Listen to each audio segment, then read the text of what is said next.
Purihin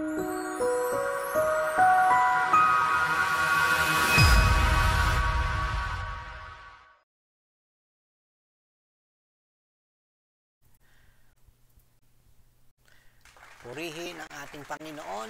Magandang gabi po sa bawat isa po sa inyo. And once again, welcome po para po sa ating Thursday episode po na ito na ginagawa po natin linggo-linggo na pag-aaral ng salita ng Panginoon. And we have this series po na inumpisahan po natin last week, and we are now on our second subject for tonight.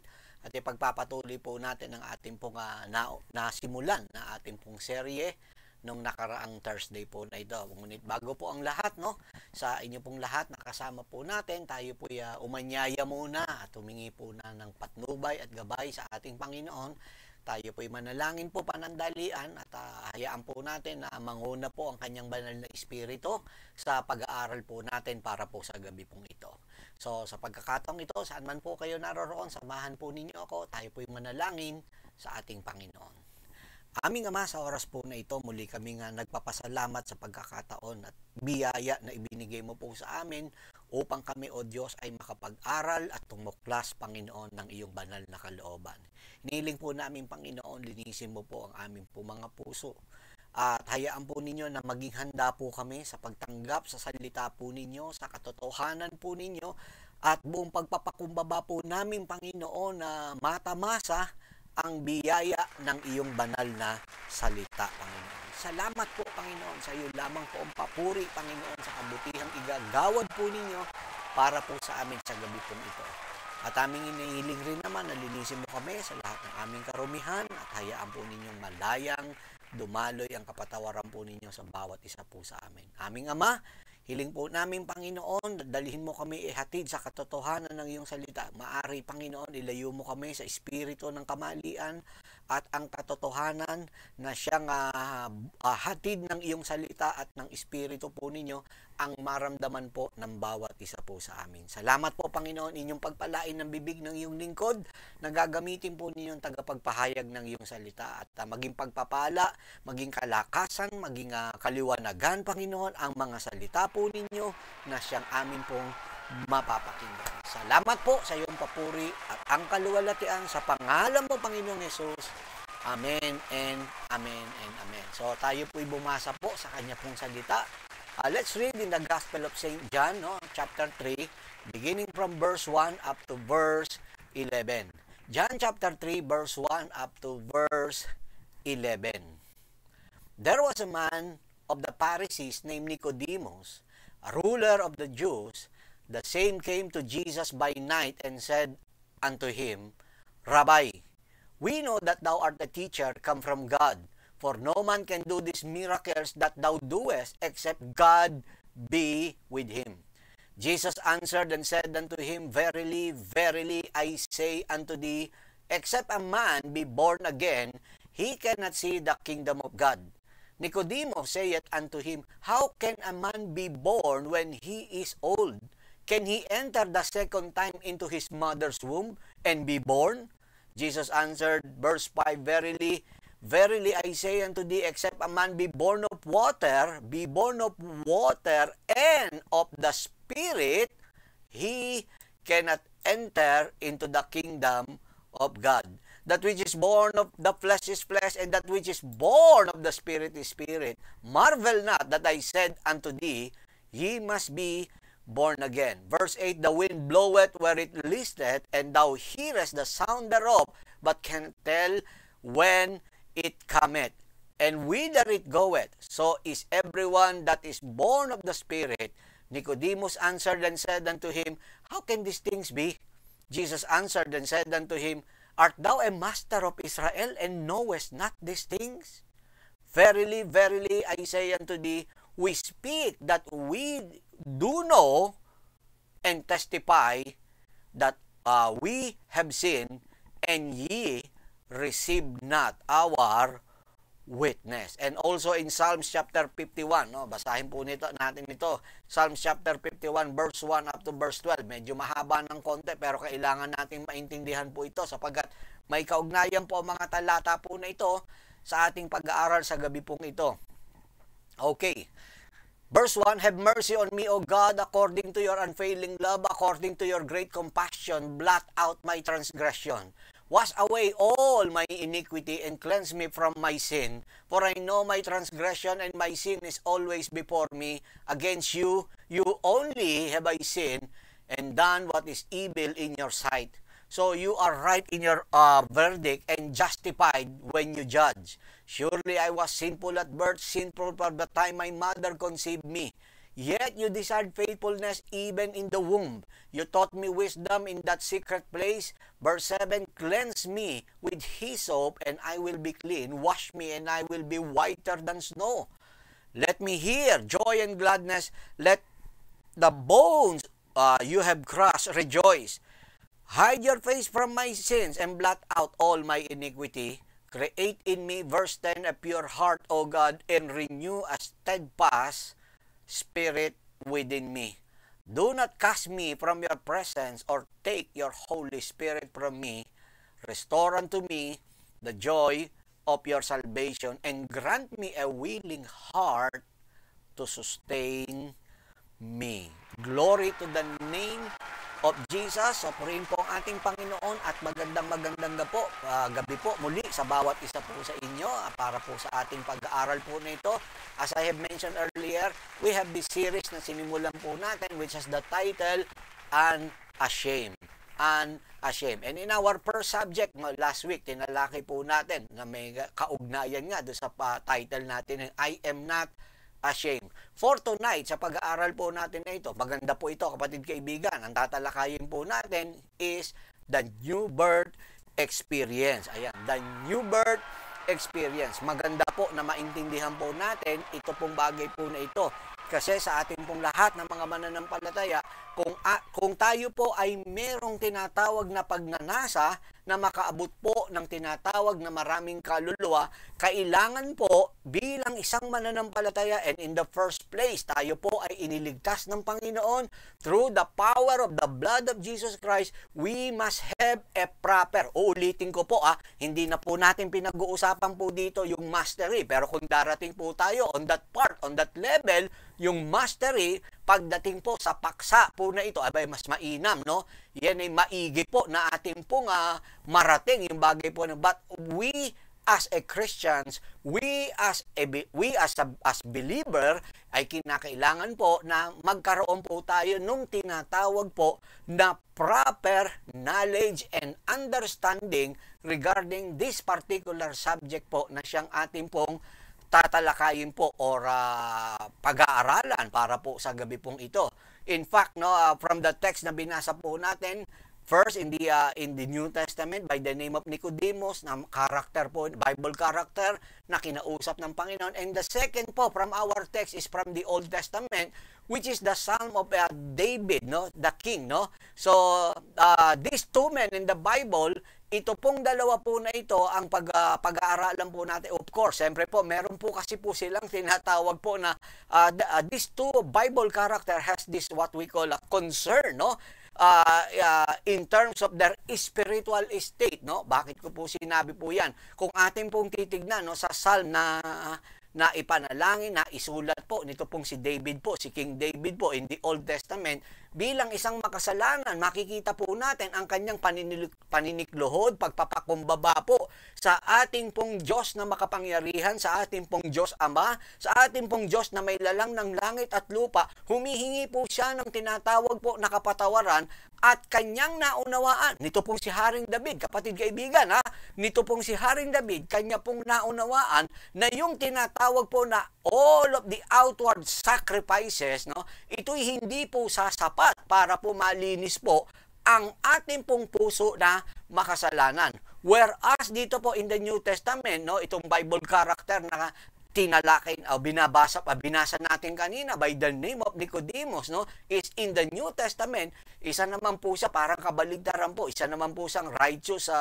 Pharisee. Ayan, no? Isa pong Pariseo po, ito pong si Nicodemus, na kung saan ay palihim na lumapit po siya sa ating Panginoon ng isang gabi po na yon. At pagkatapos po siya sincerely, we may say, no, sincerely, it is because yung pagiging yung manner ng approach niya kay Jesus Christ na secretly, ay ibig po sabihin po nito, meron po siyang maganda po na intensyon para sa ating Panginoon. Although, kaya niya ginawa po yun, meron po siyang tinatawag na pagkatakot na siya po'y maaring ma-persecute ng mga kapwa niyang Pariseo because the Pharisees were persecuting our Lord Jesus Christ during that time, no? So, marami siyang tanong sa ating Panginoong Jesucristo about His teachings, no? At natuklasan niya po, no? Ito pong tinatawag po na daan, ang pintuan ng tinatawag po na kaligtasan na kung saan ito hindi inaasahan ng kahit na po nito pong si Nicodemus na kanya pong matutuklasan. In fact, no? Kung pag-aaralan natin sa Bible, sino ba itong si Nicodemus na ito in John chapter 3 na kinausap ang ating Panginoon? Other than na as I have mentioned na isa po siyang Pariseo, pero tignan po natin si Nicodemus po ay nakasama niya po. Ito pong si Joseph of Arimathea, no? Na kung saan ito po later part ng the Gospel of St. John, i-describe po na naging disciple at naging alagad po ito ng ating Panginoon. Grabe, tignan po ninyo. Ganyan ang ating Panginoon kapag po nagbahagi. Ikaw talaga, kapag nakapakinig ng teaching ng Panginoon at bukas ang puso mo, matatanggap mo ang anumang nilalayo ng salita ng Diyos na iyong napakinggan. Let's read this in the book of John chapter 7 verse 50. This is what the Bible mentioned. John chapter 7 verse 50. Then Nicodemus spoke up. Remember him? He was the Jewish leader who came secretly to interview Jesus. Ayun, nakita niyo, binanggit po ron. Siya po yung palihim eh. So, kaya po ito pinapaalala ng writer, ng gospel writer na walang iba kung hindi si John. At binigyan niya po ng a brief background. Ito pong si Nicodemus po na ito. At in fact, not only that, in John chapter 7 verse 50, but also in John chapter 19 verse 39, ito po nung mamamatay ng ating Panginoon at the cross of Calvary, no? Ito po ang sabi po ng Bible, John chapter 19 verse 39. Nicodemus went with Joseph. Ayun, ang linaw. Kita ni Nicodemus went with Joseph. That Joseph, the Bible referring is the Joseph of Arimathea. Yan po yung may-ari po nung lugar na pinaglibingan ng ating Panginoon, si Joseph of Arimathea. One of the faithful disciples ng ating Panginoon. He was the man who had come to Jesus before and talked to him at night. He brought about 100 pounds of spices, a mixture of myrrh and aloes. Grabe, ang tindi po nito pong si Nicodemus. Kita nyo, bilang disciple, isa po sa karakteristik na makikita po natin dito sa mga alagad po na ito. Itong dalawa po na ito, si Joseph Arimathea at saka po ito pong si Nicodemus. Both of them were disciples of our Lord Jesus Christ. Later on, na-convert nga po sila, no, sa pagmiministry ng ating Panginoon. Pero isang pagkakakilanlan ng dalawa po na to, ang isa sa pagkakakilanlan, let me reiterate this, no? This is this part po na ito. Pag sinabing disciple ng Lord, of course, yes, tagasunod ng Panginoon. Pero isa sa pagkakakilanlan ng disciple ng Lord, generous giver po talaga yung mga yan. Liberal giver. Hindi na natin pag-uusapan at paghahabain pa yung paksa po na yan. We all know na ito pong si Joseph of Arimathea, siya po ang may-ari po nung lugar na pinaglibingan po ng ating Panginoon. And at the same time, ito pong si Nicodemus, kita niyo ang sabing ganon nagdala po siya ng 100 pounds of spices and mixture of myrrh and aloes para po ito sa ating Panginoon. Now, going back, no, ito pong kay King David po na ito, makikita po natin, itong panalangin ni David in Psalms chapter 51 po na ito, it was, makikita natin yung prayer ni David, it was identified with important things, no? Okay. King David's prayer was identified with important things. Saan po? Important saan? In a sense, pag pinag-usapan po natin yung tinatawag po na salvation. Bakit ko po sinabi? Okay, tingnan po ninyo. First, nandun po, ma-identify po natin sa prayer po na ito ng Psalms 51. Dito po sa prayer po ni King David, number 1 is repentance. Nandun po yung repentance, which is binanggit ni David, yung the sacrifices of God are a broken spirit. And then sumunod, ay kasama rin po, pangalawa po, ito medyo, alam ko po, marami po na parang hindi po mag-a-agree po rito sa akin, parang aaringking po, no? Ano po? Yung tinatawag po na baptism, symbolically, figuratively. Okay, sinasabi ko po uli figuratively. Baka sabihin niyo wala namang sinabi dyan na gano'n. Okay, figuratively nga, Naintindihan niyo po ba? First is repentance, sabing ganon, because David mentioned the sacrifices of God are a broken spirit. It speaks of repentance. Sabi po na sumunod ni David po, baptism. Ito po, paano nasingit ang baptism dyan, Pastor? Wash me and I shall be whiter than snow. Ayan, linisin mo ika ako, Panginoon, at ako'y magiging maputi ika sa pagkakalinis mo na yan. At ano pa yung pangatlo? Ito po, no?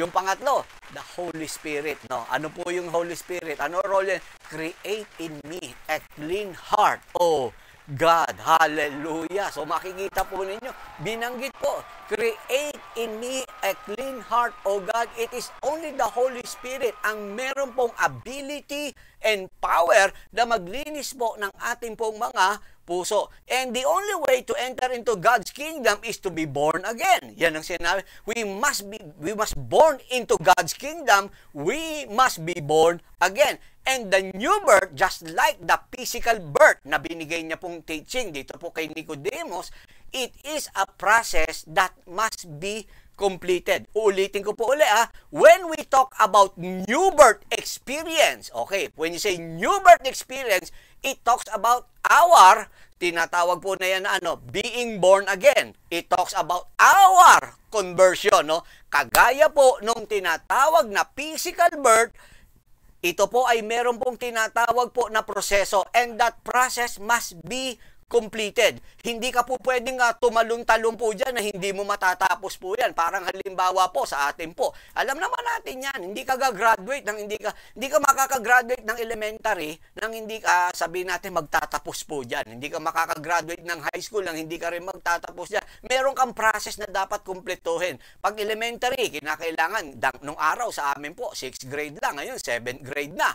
At pagkatapos sa high school, 12 na po. Kapag gano'n, nadagdagan. So, okay, wala po tayong magagawa. So, the thing is, meron kang process na dapat kumpletuhin. Even in college, whatever courses na kukunin mo or course na kukunin mo, kinakailangan makumpleto mo po yung nire-require po na yan. Likewise with our salvation, likewise with our new birth experience, likewise of being born again, hindi ka maboborn again, hindi ka makaka-experience yung tinatawag na new birth experience na ito nang hindi mo makukumpleto yung process. Again, let me repeat this again and let me reiterate this once again. The process or that process of new birth experience must be completed. At yan ang tatalakayin po natin po sa gabi pong ito. Alam ko, maaring ito. Maari, hindi ko sinasabi na maari na first time nyo po mapapakinggan itong paksa po na ito. Kasi marami pong nagsasabi, ako'y nagkaroon ng born again experience, ako'y merong new birth experience. Wala pong masama sa pagsasabi po niyan. Pero ang dapat nating makita, yan po bang ating sinasabi na new birth experience or born again experience na yan po ba ay biblical? Pag sinabi po na biblical, abay, nakapattern po yan dito. At para malaman mong biblical, tingnan po natin ano yung itinuturo po sa Bible ng new birth experience. Kasi ito, isang magandang linawin po ito sa atin kasi hindi na po ito naririnig sa pangkasalukuyang panahon. Basta ngayon, kay lumapit sa Panginoon na sinasabi, mag-usal ka, Jesus is Lord, Jesus is God, or Jesus is my Savior. Pagkatapos, ligtas ka na at pagkatapos, born again ka na. Hindi po ganun po sa Biblia, mga kapatid kaibigan. Pag pinag-usapan, ulitin ko po uli pag pinag-usapan natin ang new birth experience or being born again, there must be a process na kinakailangan makomplete po natin. So, let's talk about this. First of all, the importance of blood, water, and spirit in our new birth experience. The importance of blood, water, and spirit in our new birth experience. Maganda to, kapatid kaibigan, no?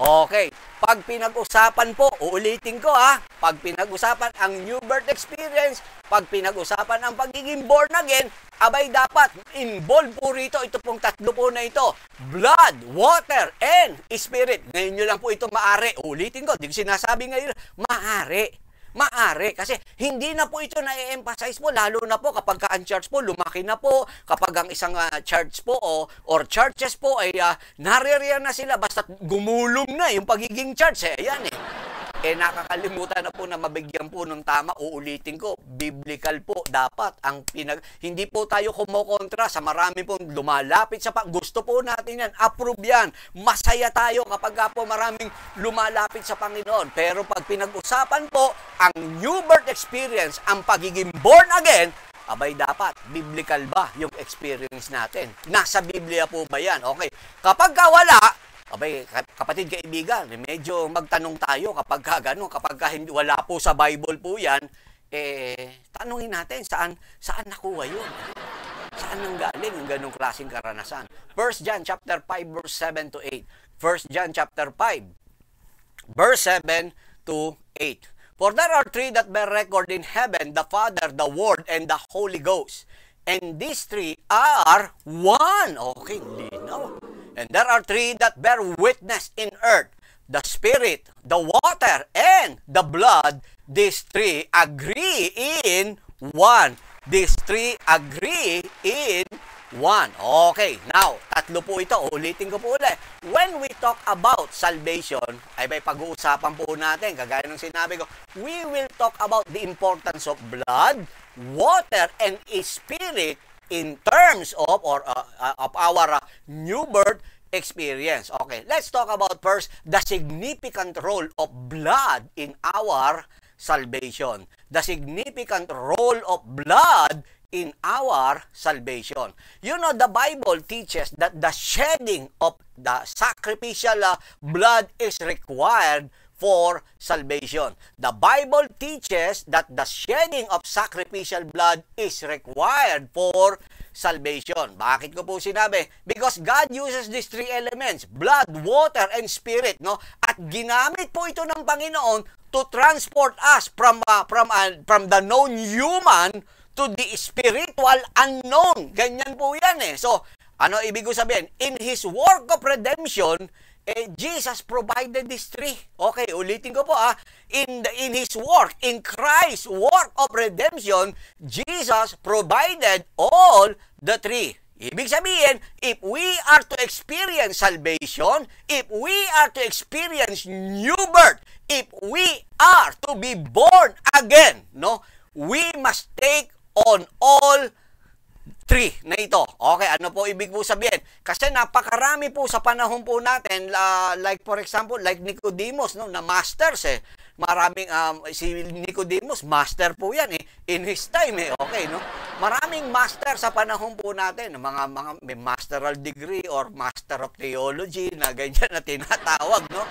Okay, no? So, yung mga theologians, no, na pagkakatalino po na yan, kagaya ni Nicodemus, pero they could not comprehend the salvation experience, no? In fact, no, medyo maidagdag ko po ito. Especially in the Western world, no, marami po ang mga nagtuturo about sa Bible school.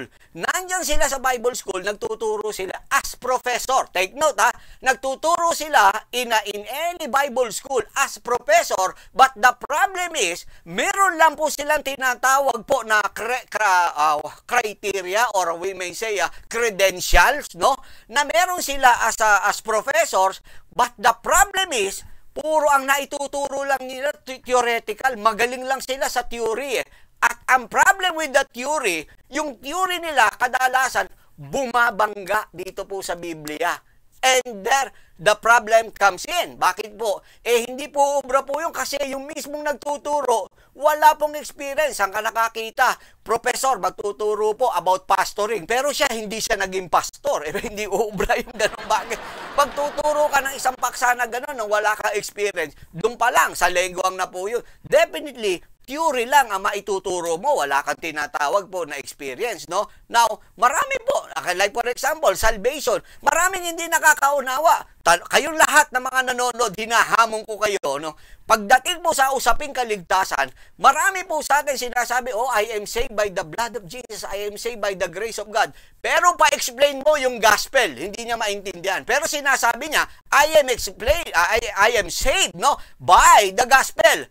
But the mere fact, masakit po ito, kapatid, kaibigan, na mapapakinggan niyo po sa akin. But the mere fact you cannot explain that gospel, paano mo masasabing ligtas ka? Ikaw mismo hindi mo naintindihan yung gospel na tinanggap mo. It is for you to understand that, no? Kinakailangan ma-explain mo. In fact, sabi nga at kabilin-bilinan po ni Albert Einstein, mabanggit ko lamang po, if you cannot explain that to a little child na mga 6 or 7 years old, hindi mo yan naintindihan. Hindi mo yan maintindihan. Kasi kung doon sa bata, hindi mo maipaliwanag at hindi maunawaan ng bata yung bagay na sinasabi, hindi mo yan mismo naintindihan. Maraming ganyan, saved by grace, saved by the blood of Jesus. I am saved by the gospel. Pa-explain mo yung gospel. Ang isasagot, John 3:16. Okay. Hindi ko sinasabing masama. Okay, ulitin ko po. Hindi po yan ang gospel na sinasabi po ng Biblia. Uulitin ko po, no? So, the Christian emphasis, no, on Jesus' blood is not the result of the primitive blood ritual. Gusto ko pong linawin po yan, no? But the Bible teaches that the shedding sacrificial blood, listen to this, no, is required for salvation. Bakit ko po sinabi? Ibig po sabihin, merong pagbububo ng dugo, no? Pag-aalay ng dugo para po magkaroon ng tinatawag po na kaligtasan. Leviticus chapter 17 verse 11. Let's quickly read these verses po na ito. Leviticus chapter 17 verse 11 in King James Version. For the life of the flesh is in the blood, and I have given it to you upon the altar to make an atonement for your souls. For it is the blood that maketh an atonement for the soul. It is the blood that maketh an atonement for the soul. By the way, the word atonement, ang ibig po sabihin po niyan, galing po yan sa salita po na pinagdigtong po na at one. At one meant. Yan ang ibig po sabihin. Ibig po sabihin niyan, talagang napagkaisa at one. No? Iisa. Atonement. Yan ang ibig po sabihin po niya. And Hebrews chapter 9 verse 22. Hebrews chapter 9 verse 22. And almost all things are by the law purged with blood. And without, eto na, and without, hallelujah to the Lamb, without the shedding of blood is no remission. No? No remission.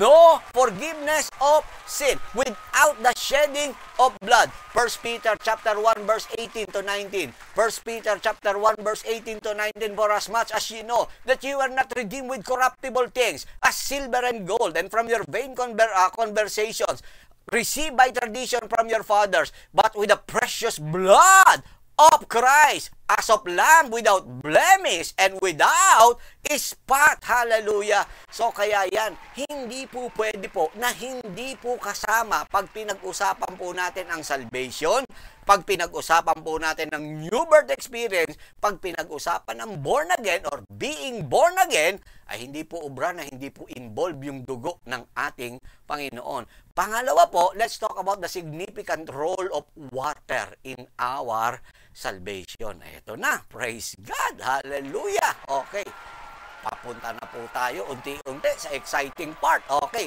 let's talk about the significant role of water in our salvation. Now, talking about water, water is one of the most abundant elements in our world and is critical to human survival.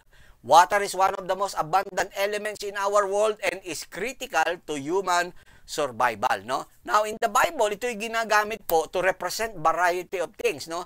And none more important than the plan of salvation. Okay.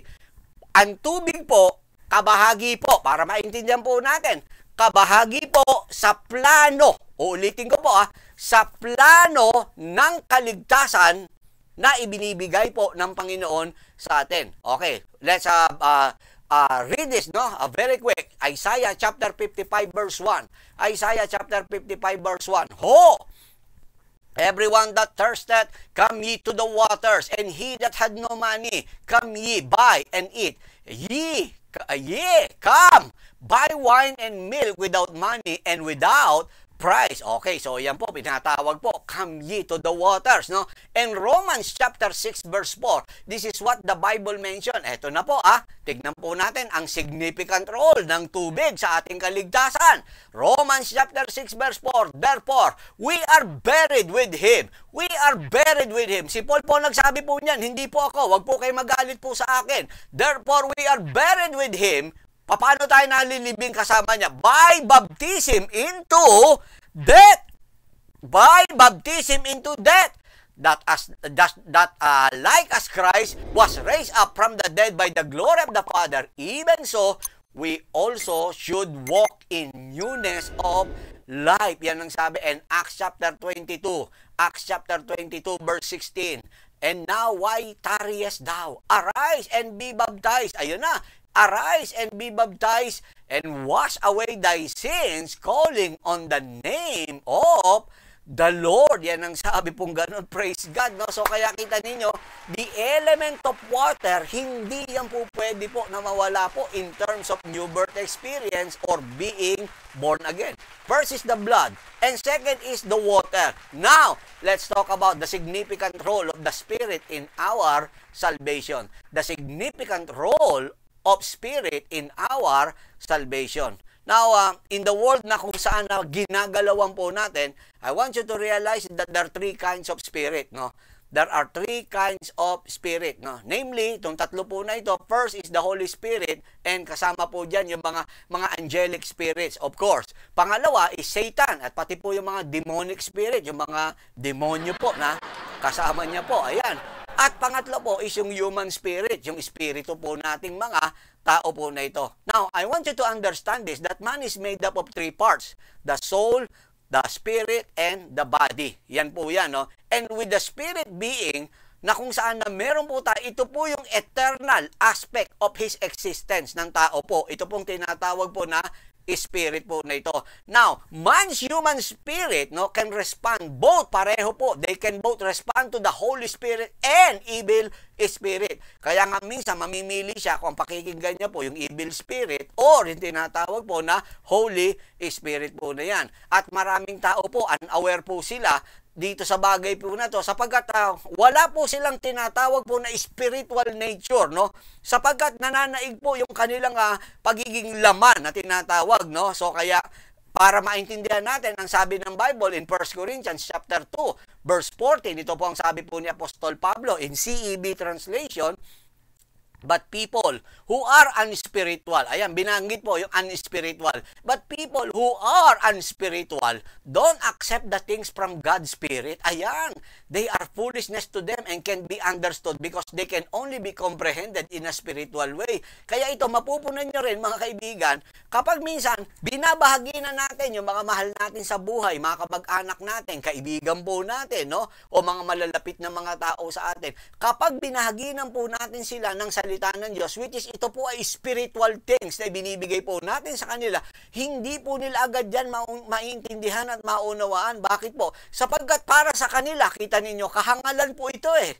They are foolishness to them. Yung sabi pong gano'n ni Pablo, and they can't be understood. Hindi nila mauunawaan. Bakit di nila mauunawaan? Because they can only be comprehended or understand in a spiritual way. Yan ang salita ng Diyos. And also in the TLB translation, basahin natin. In TLB translation, same book, same chapter, no? Same verse, no? 1 Corinthians chapter 2 verse 14, but the man who isn't Christian can understand and can accept these thoughts from God, which the Holy Spirit teaches us. They sound foolish to him because only those who have the Holy Spirit within them can understand what the Holy Spirit means.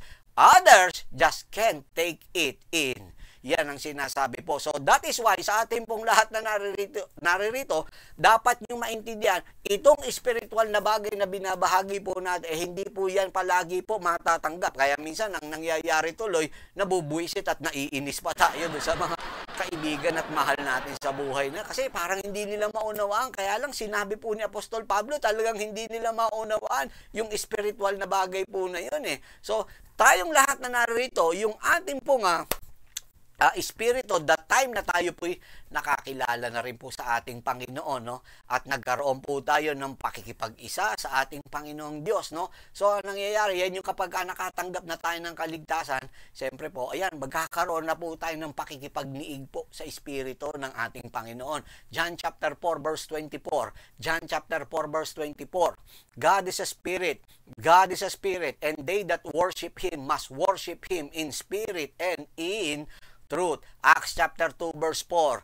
Acts chapter 2 verse 4. And they were all filled with the Holy Ghost and began to speak with other tongues as the Spirit gave them utterance. Galatians chapter 6 verse 8. Galatians chapter 6 verse 8. For he that soweth to his flesh shall of the flesh reap reap corruption, but he that soweth to the Spirit shall of the Spirit reap life everlasting. Okay.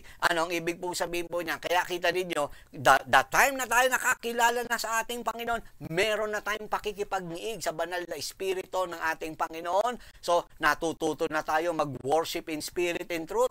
Nandiyan na napapagkalooban na rin po tayo ng pangunawa sa salita ng Panginoon at binibigyan na rin po tayo ng kaloob ng Espiritu Santo, no? At kasama po dyan, of course, siyempre po, ang aanihin po natin, pag tayo po'y nagtanim patungkol sa Espiritu, life everlasting daw po ang siyang ating pong aanihin. Okay, so, ngayon, having said that, no, nakita po natin yung significant role, no, nito pong tinatawag na blood, water, and the Spirit. Ito naman yan. Let's talk about the new birth experience must be fully experienced in accordance with Jesus' definitions. Nakong bigat nito. The new birth experience must be fully experienced in accordance with Jesus' definitions. Okay, ano ibig po sabihin nito? Okay, ito po yan, no? Kanina nabanggit ko po, mahalaga po yung tatlo po na yun. Water, blood, or blood, water, and spirit in terms of our new birth experience. Now, these three po na ito, all three elements are necessary for experiencing a new birth. Yun. Grabe. Kailangan pala, kapatid kaibigan, no? Kailangan po itong tatlo po na to para maranasan po natin. Bakit po? Because you are not born again according to Jesus' definition until that process is completed. Okay. Ano ibig ko sabihin? Okay. Huwag kayong magalit muna. O, tignan nyo muna. Verse muna, basahin po natin. Tignan muna natin sa salita ng Panginoon bago po kayo mag-retaliate, bago kayo mag-react ng ganyan po, kung meron man pong nagre-react po sa inyo. Kasi totoo po ito eh. Hindi ka pa born again kapag ka hindi mo na-experience according sa definition ni Jesus Christ. Bakit po? Because, number one, listen to this, Jesus did a work for us. Jesus did a work for us. Anong ginawa niya? Which is the death, the burial, and resurrection. Ayan, tatlo po yan, ha? Death, burial, and resurrection. Okay, bakit po sinabi? 1 Corinthians chapter 15, verse 3 and 4. 1 Corinthians chapter 15, verse 3 and 4. Ito po ang pagkakasabi. For I delivered unto you first of all, that which I also received, how that Christ died. Ayun na, Christ died for our sins. Number one, Christ died for our sins according to the Scriptures. No? Hindi po according to fables, ha? Okay. According to Scriptures. And that He was buried. Siya po inilibing. And that He rose again the third day according to the Scriptures. Now, okay, kanina binanggit ko, no? Jesus did a work for us.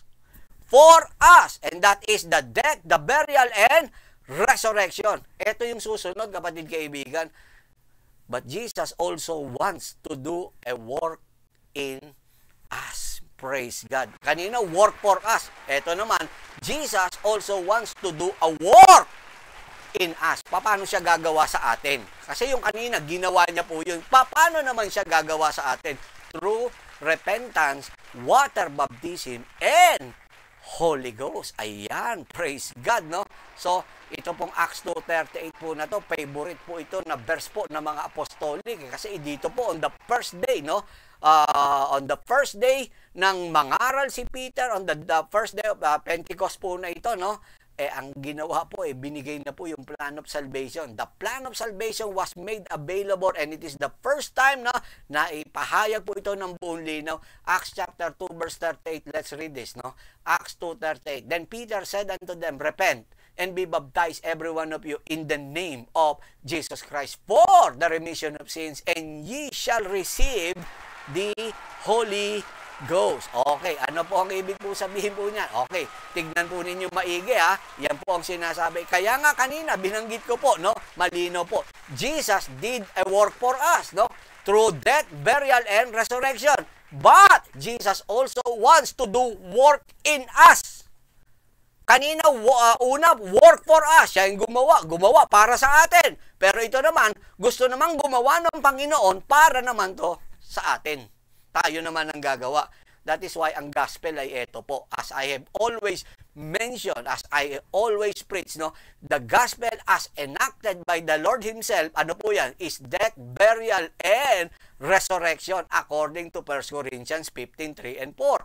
And it will be reenacted, hallelujah, by those who will believe through repentance, water baptism in Jesus' name, and the Holy Spirit baptism. Yan po yan. So therefore, listen to this, no? In our new birth experience, no? In our new birth experience, the words believe and obey are interrelated. Okay, ulitin ko po uli The words believe and obey are interrelated. Ano ibig po sabihin niya? Now listen to this, no? In many places, no, in scriptures, no, the words believe and obey, ito po kadalasan po nagagamit, could be used interchangeably. Yan po yan, no? Bakit ko po sinabi na ito po magagamit interchangeably? Listen to this, because the early Christians would never do one without the other. Wow! Hindi po ito gagawin, no? Nang sino mang mananampalataya nung araw na hindi po ginawa yung isa. Ibig sabihin, pag naniwala ka, susunod ka eh. Pagka ikay nag-obey, naniwala ka. Kaya interchangeably nagagamit yan. Hindi ka po pwedeng maniwala nang hindi ka susunod. At hindi ka po pwedeng sumunod nang hindi ka maniniwala. That is why interchangeably nagagamit po siya. Ganun lamang po yan. Kaya napakahalaga po nung salitang believe it. Akala nung iba, yung salitang believe it, maniwala ka lang sa puso mo. Ayan. Dito sa puso, maniwala ka lang. At pagkatapos, tapos na. Hindi. Sapagkat kung ikay naniniwala, kailangan may gagawin ka. Sasabihin na ng mga iba, mukhang salvation by works yata itong tinatalakay niya po. Hindi po. Wala po tayong tinatawag po na kinakailangan gawin sa sarili lang po natin para maligtas po tayo. But we are obeying what the Bible refer us na kinakailangan makomplete po natin. Ito pong tinatawag po na new birth experience na ito. Uulitin ko po ulit, no? The word believe it is used, which means a continuing or a progressing state of believing. Praise God. Hallelujah. Yan po yan, no? So, believe it is used, which means a continuing or progressing state of believing. Kasi marami po sa panahon po natin ngayong panahon po natin, 21st century po na ito, no? Today, many have tried, no, to believe the gospel without obeying the gospel. Ganun ang nangyayari po eh. Marami po eh. Ang gusto lang nila maniwala eh. Maniwala, period. Pagkatapos ayaw nang mag-obey sa gospel. Hindi uubra. Noon nga sinasabi ko nga sa inyo, interchangeably nagagamit po yung believe dito po sa obey and then obey and believe. Ibig ko sabihin, inulit ko din nga. Ito, ulitin ko rin, uli. Ngayon, hindi ka po pwedeng maniwala nang hindi ka susunod.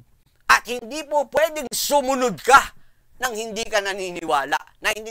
Ganyan kasimple po yan, no? So, marami ngayon ang ginagawa, gusto lang maniwala lang sa gospel at pagkatapos they don't want to obey the gospel. That is very impossible, no? Napaka-imposible po niya. Because the word believe means to accept as true. That is what the word believe means. Believe means to accept as true. Tanggapin mo ito bilang katotohanan, no? It is a mental we may say na parang in our mind na talagang convinced tayo na ito po yung katotohanan. That is why we believe. Ganun kasimple po yan. And then obey means to carry out orders. To obey is to carry out orders. And that is a physical process kasi hindi makikita yung tinatawag manifestation ng pag-obey mo, pagsunod mo, kung wala po yung tinatawag po na physical process na gagawin po natin as the result of what we believe. As simple as that. Paano mo masasabing naniwala ka? May preba ka. Meron po yung tinatawag po na manifestation. So we must make Jesus' death, burial, and resurrection our own by obeying the gospel. So kaya ito maipapakita ko po sa inyo po ito gamitin niyo po. Kung iba sa inyo mga nanonood, pwede gusto niyo screenshot niyo pa po ito para maintindihan at maunawaan po niyo. I would like to show you a table para mas maintindihan po ninyo, no. I would like to share with you ayan, no, the type, repentance, baptism, Holy Ghost, and questions. Like for example, talking about the Passover, 1 Corinthians chapter 10 verse 1 and 2, yung una. Ang ano po niya, sa repentance po, the sacrifice of lamb, which is the blood of the doorpost. Yan, sa Passover, yan na nangyari. Now, sa baptism, eto po, tignan nyo, talking about sa Passover, Passover, sacrifice of lamb, blood on the doorpost. Yan po, may sinacrifice na lamb, at inilagay po sa doorpost, yung tinatawag po na lamb, dugo po na yun ng lamb. Now, paano nangyari during the Passover yung baptism? Deliverance from Egypt at Red Sea. Ayun, involved na naman po kasi dumaan sila sa tubig. Now, ano naman po yung Holy Ghost? Pillar of clouds and fire in wilderness. Ayan, ang tanong, when was it safe for Israel to stop? Kailan safe sila na huminto dyan? Safe ba sila? Doon lang na meron silang blood on the doorpost? Hindi na nila kinakailangan tumawid po doon sa Red Sea? Kung safe sila, doon pa lang sa blood on the doorpost, hindi na sila umalis, kapatid kaibigan. Dapat, nanatili na lang sila sa tahanan po nila. Pero, yung tinatawag po na deliverance, no, from the Red Sea, kailangan po nila yun. Kinakailangan ba silang huminto po ron? Hindi rin po. Pillar of clouds and fire in the wilderness. Kailangan rin po nila yung bagay po na yan. Now, on the tabernacle, eto naman po, tignan ninyo, very clear, pakibalik natin direct. Pangalawa, after nung Passover, sa tabernacle, nandun po yung brazen altar, which speaks parang kaparehas ng repentance. Brazen altar, hallelujah. Excited ako dito, kapatid kaibigan. Kalinaw, kalinaw, kainang, ito pong table po na ito. Ayan, brazen altar. Tingnan sa tabernacle, nandun rin po yung brazen laver, which speaks of baptism. And kasama po ron yung holy place, siyempre po yung Holy Ghost. Ang tanong, which part could Israel eliminate? Meron ba silang dapat i-skip dyan? Okay? Meron ba silang dapat i-skip dyan? Pwede ba hanggang brazen altar ka na lang? Ay, hindi po pwede. Pwede ba hanggang brazen laver ka na lang? Hindi po pwede. Abay, kinakailangan hanggang sa matapos po yan. Yan ang sinasabi po sa atin. Now, pagdating naman po sa tinatawag po na seed o buto, ayan, binhi na tinatawag. Tignan ninyo. Una po is death of seed. After po no, na mamatay yung seed, susunod nun, burial of seed That is the type ng baptism. At pagkatapos, yung germination of seed, that is the Holy Ghost. Ang tanong, which stage is non-essential dito po sa buto po na ito or sa binhi? Pwede bang huminto ka ng death of seed lang at pagkatapos wala na, hindi mo na yun? Hindi po yung bubunga kapag hindi mo yun na tinatawag po na what do you call that? Yung hindi living but the type na yung itinanim hindi uubra. So hindi siya magge-germinate, mag-uusbong nang hindi po siya naitatanim. So wala kang po pwedeng i-skip po doon. Now si Jesus Christ, tignan natin, balikan natin ang ating Panginoon. Si Jesus Christ, tignan niyo ang nangyari sa Panginoon. Namatay ang ating Panginoon Alam nga naman hanggang pagkamatay lang ang ating Panginoon. Kung hanggang pagkamatay lang ang ating Panginoon at hindi po inilibing po yan, baliwala po yung kamatayan po na yan, kapatid kaibigan. After na mamatay ang Panginoon, burial, sumunod After ng burial, eto na po, resurrection. Ang tanong, which part can we eliminate safely? Okay, sagutin po ninyo ako, kayong mga tagapanood po natin sa mga oras na ito. Ang Panginoon namatay, inilibing at nabuhay na maguli. Alin doon sa tatlo na yun? In fact, the resurrection itself seals the gospel. The resurrection itself seals our salvation. Ganyang katindi po yung bagay po na yan. Kaya hindi po pwedeng i-skip yung tinatawag po hanggang death lang ang ating Panginoon at pagkas hindi na maililibing or inilibing ang Panginoon at pagkatapos hindi na buhay na maguli. Walang kwenta po yung pagkamatay at paglilibing ng ating Panginoon. Sabi ni Apostol Pablo in 1 Corinthians chapter 15, kung hindi na buhay na maguli ang ating Panginoon, saan doon ngayon ang po pwede mong i-skip? Now, talking about natural birth. Sa natural birth, yung tayo, pinanganak tayo lahat eh. Okay, tignan po ninyo. Umpisa po dyan is conception. After ng conception po is growth in womb. Pagkatapos po nun, of course, yung unang paghinga nung sanggol. The first breath. Ayan. Now, ang tanong, can you be born without each part? Meron ka ba, kapatid, kaibigan, ikaw ba'y maipapanganak pagdating sa natural birth nang i-skip mo hanggang conception ka lang at wala ka nang, hindi ka na tinatawag po na nagkaroon ng growth in the womb? Hindi. Or nagkaroon ka ng growth sa womb pero pag hindi ka nakaranas naman ng unang paghinga. Kaya nga yan, pinapalo eh. Pagkalabas po na yan eh. Napapalo, ayan, para umiyak. At pagkat yun yung paghinga po niya eh. Yun po, napakahalaga po nun. Baliwala yung na-conceive siya, nagkaroon ng conception at growth in the womb. Pagkatapos, lumabas siya nang hindi siya huminga. Baliwala po yun, kaya napakahalaga po nun. Tatanungin ko kayo, meron bang dapat ma-skip ron? Now, eto, I'm about to finish, no? Pag-isipan po ninyo, kapatid, kaibigan, pagdating sa spiritual birth, eto ngayon, repentance. After po ng repentance, water baptism. After ng water baptism is Holy Ghost, no? At susunod po niyan, ang tanong, can you be born without each part? Kayo na po makakasagot po niyan, kapatid, kaibigan. Napakahala. Wala po tayong po pwedeng i-skip po dyan. We talk about the Passover. We talk about the tabernacle. We talk about the seed. We talk about Jesus. We talk about the natural birth. And we talk about the spiritual birth. All of them are important. There must be a process na dapat po makumpleto po natin. At hindi ka po pwedeng mag-skip. If you skip, no, any of those three po na yon or any of those process po na yon, definitely, kung hindi yan kompleto, hindi siya matatawag as that, no? Like, for example, if we talk about spiritual birth, pag may in-skip ka dyan, hindi po yung tinatawag po natin na kompleto po yan. And that is why, kita ninyo, ang ginagawa po ng kaaway sa panahon ngayon, hindi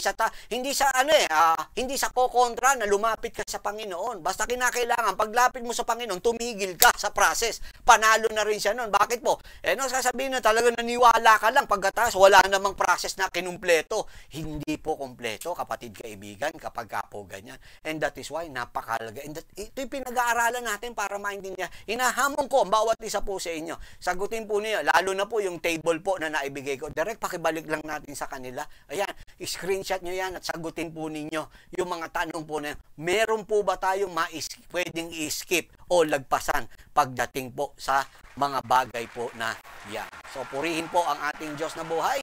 So, for tonight, if you have any questions, comment, disagreements, or amens, please feel free to comment below. And if you have any enlightenment, encouragement, or inspiration about this video, kindly leave also your comments here. And thank you for joining us here in our TNT online service po na ito, no? Until next week po, sa susunod po na pag-aaral po natin, I speak blessing, power, and favors, and provision for each and every one of you. Next week po, next Thursday, siyempre, inumpisahan na po natin to, new birth experience. Eto na po. Okay, listen to this.